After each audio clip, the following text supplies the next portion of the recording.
कई बार जो परंपरावादी शगुण उपासनावादी लोग भी ये कहते हैं कि भगवान है, लेकिन वो सब जगह है, सब जगह सभी के अंदर है। उस तत्व को देखो। फिर कहीं कहीं कुछ कुछ अलग ढंग से भी बोलते हैं, अब उनकी भावना है। आज हम लोग के यहाँ सवेरे बज रहा था एक पद, प्रसिद्ध पद है, परम प्रभु अपने ही उर पायो, जुगन जुगन की मिटी कल्पना, सदगुरु भेद लखायो।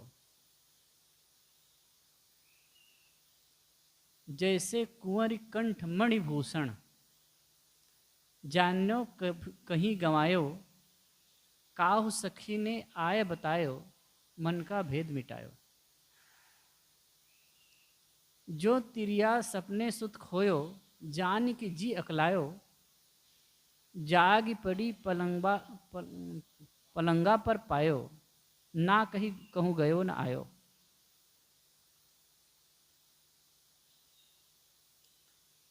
जैसे मृगा ना भी कस्तूरी, बन बन फिरत धायो, उलटी सुगंध नाभि की लीन्ही, अस्थिर हो सकचायो।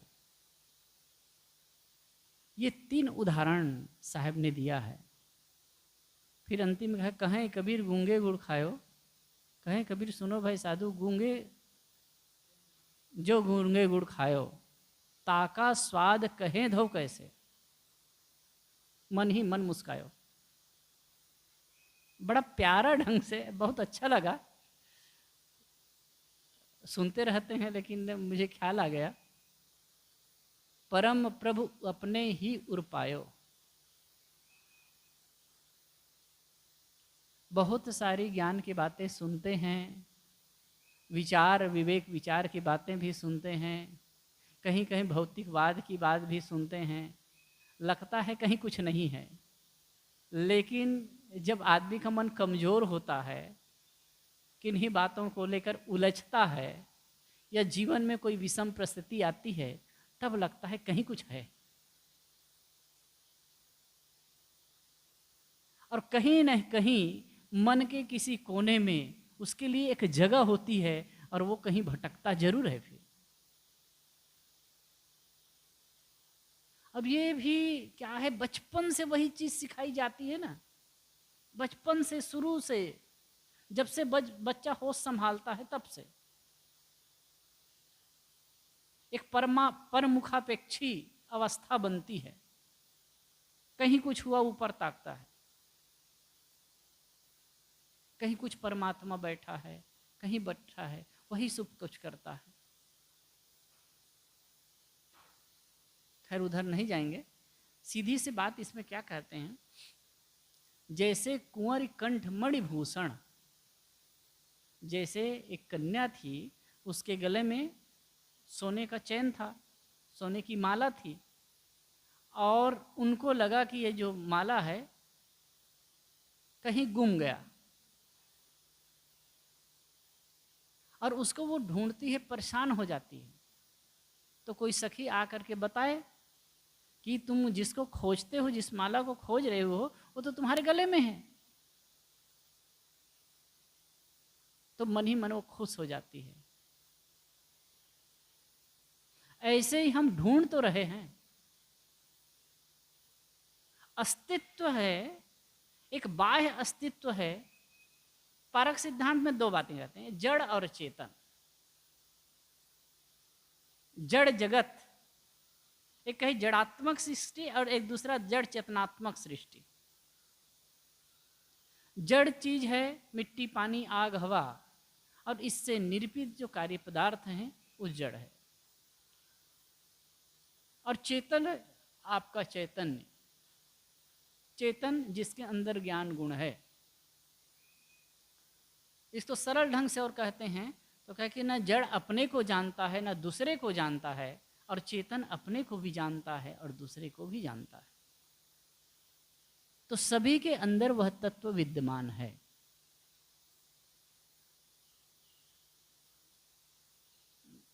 महात्मा बुद्ध की वाणी पढ़ रहे थे, उसमें कई जगह इतनी महत्वपूर्ण बात है।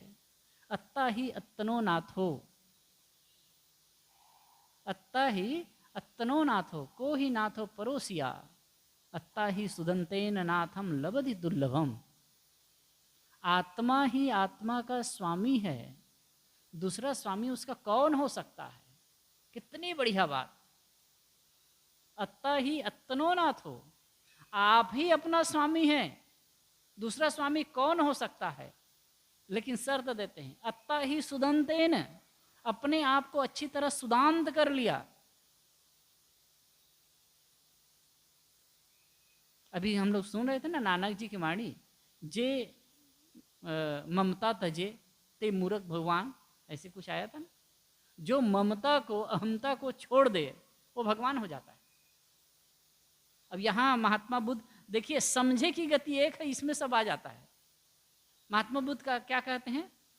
आत्मा ही आत्मा का स्वामी है, अत्ता ही अत्तनो नाथ हो, को ही नाथ हो परोसिया, कोई दूसरा नाथ कैसे हो सकता है? अत्ता ही सुदंतेन, जब अपने आप को सुदांत कर लिया, अपने आप को संयमित कर लिया, तो वो दुर्लभ नाथत्व को प्राप्त होता है। दुर्लभ नाथत्व को प्राप्त होता है, उसका कोई और स्वामी नहीं है। भागवत में आया है, आत्मे व्याप्तनो गोप्ता निर्विद्ये तथा खिलात अप्रमत ग्रस्तम कालाहीना जगत, अप्रमत इदम पश्यत ग्रस्तम कालाहीना जगत। आत्मेव आत्मनो गोप्ता, आत्मा ही आत्मा का रक्षक हो जाता है। आत्मा ही आत्मा का रक्षक है। कब? निर्विद्येत अदाखिलात, अखिल के प्रति जब उसे निर्वेद हो जाता है, वैराग हो जाता है, तो आत्मा ही आत्मा का रक्षक हो जाता है। ये तीनों बातें एक समान है ना। जब अखिल के प्रति निर्वेद हो जाता है, एक चीज है, जब हम ललचाई दृष्टि से बाहर देखते हैं, बाहर हमारी वृत्तियां फैलती हैं, हम बाहर की ओर मुड़ते हैं, बाहर की ओर जाते हैं, तो अपने आप को नहीं समझते, अपने आप को नहीं समझते। फिर सुख के लिए, शांति के लिए, आनंद के लिए, परमात्मा के लिए कहीं ना कहीं आधार लेकर के हम बाहर ढूंढते हैं। और जब बाहर दौड़ने लगते हैं, बाहर ढूंढने लगते हैं, अब यही हमारी सबसे बड़ी कमजोरी होती है। अब बाहर से मिलने वाली चीज तो है नहीं। धन में सुख हो तो धनवान सुखी हो, धन प्राप्त होने में, धन से सुख मिलता हो तो जितने धनवान हैं वो सुखी होंगे। लेकिन देख लीजिए कैसे बिलबिलाते रहते हैं। पद में अगर सुख हो तो जितने पदवान हैं वो सुखी होते, अगर परिवार में सुखी हो तो जितने परिवार वाले हैं सब सुखी होते। बाहरी उपलब्धि जिनको माना गया है उसमें अगर सुखी होते तो सब बाहरी उपलब्धि वाले सुखी होते ना। तो जहां तक हमारी दृष्टि होती है, जहां तक हमारी सोच होती है, जहां तक हमारी दौड़ होती है, हम दौड़ते हैं, लेकिन वहां से हमको पूर्णता नहीं मिलती है। एक ने बहुत बढ़िया कहा है, जो बाहरी पदार्थ है, वस्तु है, प्राणियों का शरीर है, वो क्या है? कणों का सम्मोहन,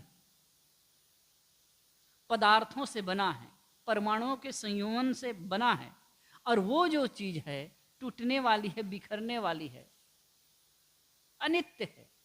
महात्मा बुद्ध ने भी कहा अनिच्छा। जो कुछ भी पदार्थ हैं बिल्कुल अनित्य हैं, परिवर्तनशील हैं, और परिवर्तनशील से आप नित्यता का भान रखते हैं, परमात्मा को पाना चाहते हैं, ये संभव कैसे है? नहीं हो सकता। लेकिन ये हमारी एक सोच होती है, ये गलत सोच कहना चाहिए, और हम उधर भटकते रहते हैं। जीवन भर आदमी दौड़ता रहता है, अशांत, अतृप्त।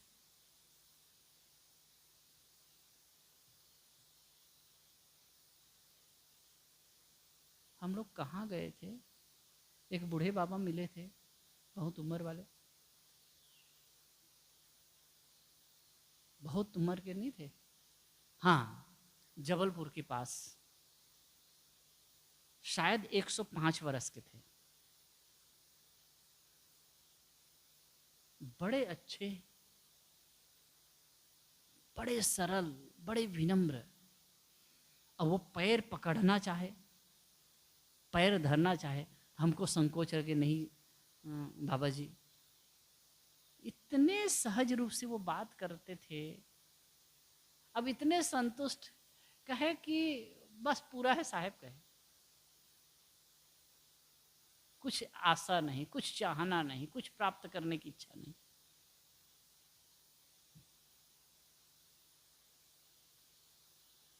तब मुझे लगा उस समय कि जो इनके अंदर बोध है, जो समझ है, बाहर की कोई दौड़ नहीं है। कितनी बड़ी बात।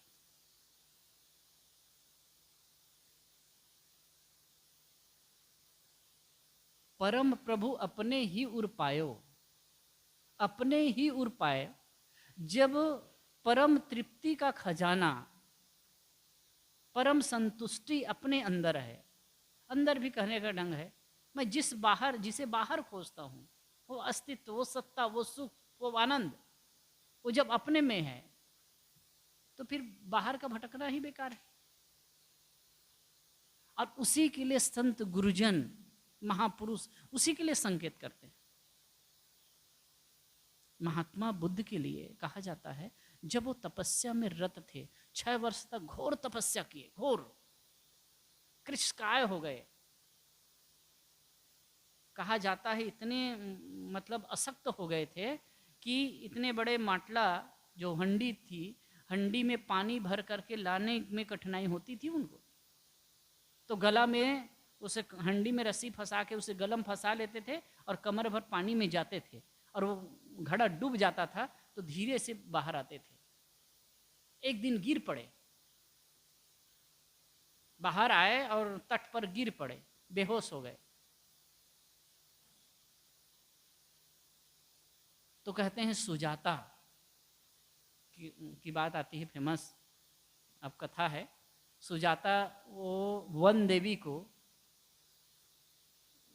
जल चढ़ाने और सामग्री देने के लिए वन देवी की पूजा करने जा रही थी, खीर वगैरह ले करके।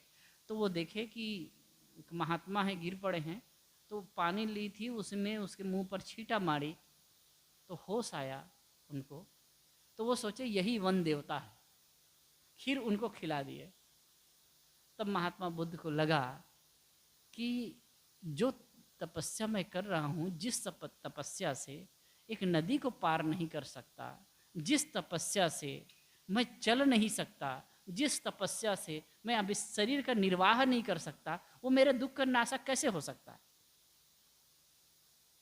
दृष्टि बदली, आगे बढ़े हो, और उसके बाद में सहज जीवन जी करके फिर साधना के क्षेत्र में लगे। तो सहज साधना, उनके जो साधना है मध्यम निकाय, मध्यम मार्ग, ये साधना करने लगे, उसमें अब बुद्धत्व की प्राप्ति हुई। बाहर भटके, पहले जो कहते थे उस हिसाब से करते रहे, उसके बाद में अंतर्मुखता की ओर आए और कहे बुद्धत्व की प्राप्ति हुई। उसे उन्हें ढूंढना नहीं था। तो बात आती है कि एक बार देवदत्त ने उनको पूछा कि आपने इतनी घोर साधना की, क्या पाया? तो कहे कुछ नहीं पाया, जो पाया था वो छूट गया। कुछ नहीं पाया, जो था माना हुआ वो छूट गया। बहुत बड़ी बात रही।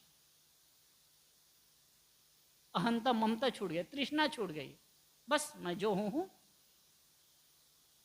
पाना भी थोड़े है कि परम प्रभु अपने ही उर पायो, तो कहे कि परम प्रभु पायो, पायो तो समझना है ना, देखना थोड़े है। कई लोग कहते हैं आत्मा कैसा है, कैसे देखोगे? तो क्या आंख कैसा है आप देख पाओगे? आंख को देख सकते हैं? आंख ही देखने का माध्यम है, आंख ही देखने का माध्यम। आंख को आंख देखोगे कैसे? आँख को आप प्रतिबिंब में देखते हैं, दर्पण में देखते हैं, तो आँख का प्रतिबिंब देखते हैं, न कि आँख को देखते हैं। और आँख है, हम कुछ दूसरे को देखते हैं, इसे सिद्ध है कि आँख है। अगर आँख ना हो तो हम देखें कैसे? आँख न हो तो हम देखें कैसे? तो हम दूसरे को देख रहे हैं इसलिए सिद्ध है। इसे मैं अनुभव करता हूँ ना, मैं जानता हूँ, समझता हूँ, तो मैं हूँ इसलिए जानता हूँ, मैं हूँ इसलिए अनुभव कर रहा हूँ। ये अनुभविता है, सुख दुख का अनुभविता है, वो तो मैं हूँ ना। इस चीज को समझना, कहते हैं परम प्रभु अपने ही उर्पायो, जुगन जुगन की मिटी कल्पना। हम वो परम प्रभु को, उस तत्व को, सत्ता को, ब्रह्म को बाहर खोजते थे, अब उसी को लौट करके कहते हैं वह ब्रह्म अपने अंदर। वो देखने की चीज नहीं, अनुभव, मतलब मैं हूं ये समझना है बोध से, और मन की स्थिरता हो जाए। जैसे कि अभी कह रहा था, निर्वेद हो, स्थिर हो चित्त, शांत हो चित्त, फिर अपने आप में ठहराव है, भटकना नहीं। ये तीनों उदाहरण एक ही चीज को संकेत करके करने के लिए बता रहे हैं। अब उस चीज को बाहर ढूंढ रहे हैं, कोई स्थूल पदार्थ नहीं है। एक ने कहा अरे कुछ तो बताओ, दिखाओ तो, दिखाओ तो। ऐसा है।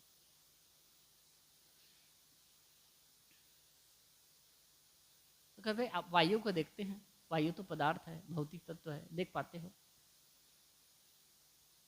आप उसको कैसे देखोगे? देखने वाला को देखोगे कैसे? वही तो दृष्टा है, वही जानने वाला है। मैं जानता हूं, मैं देखता हूं, मैं समझता हूं, क्योंकि मैं हूं। I think therefore I am, Descartes ने कहा। मैं सोचता हूं इसलिए हूं।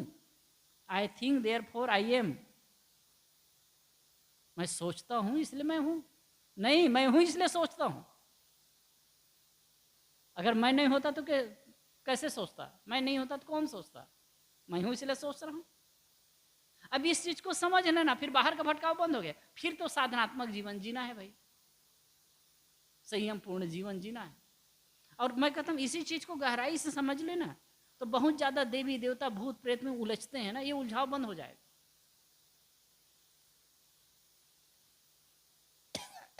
पर उसमें एक भाई आए थे, वो कह रहे थे साहब क्या बताएं कि कोई लोग कहते हैं कि क्या वो कुछ कर देते हैं, देवी वगैरह उठ गई है, कुछ है, तो उसकी पत्नी इतना परेशान है, तो यहाँ चलो वहाँ चलो कहते हैं, और हम कहते हैं कि कुछ सब नहीं है, भ्रम में डालते हैं लोग।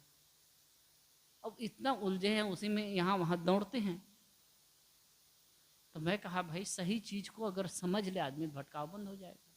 जब अपनी गरिमा और महिमा को समझ ले, जिस तत्व या ब्रह्म को के लिए भटकते हैं बाहर, उस चीज को अगर समझने लगे तो भटकेगा कैसे? और जो वो राम, वो खुदा, वो गाड, वो जो कुछ भी हम ढूंढ रहे हैं, वो मेरे अंदर है, मेरा अस्तित्व ही है। अब जब इस चीज को गहराई समझ ले तो भूत प्रेत देवी देवता मरी मसान की बात है ऐसी उड़ जाएगी।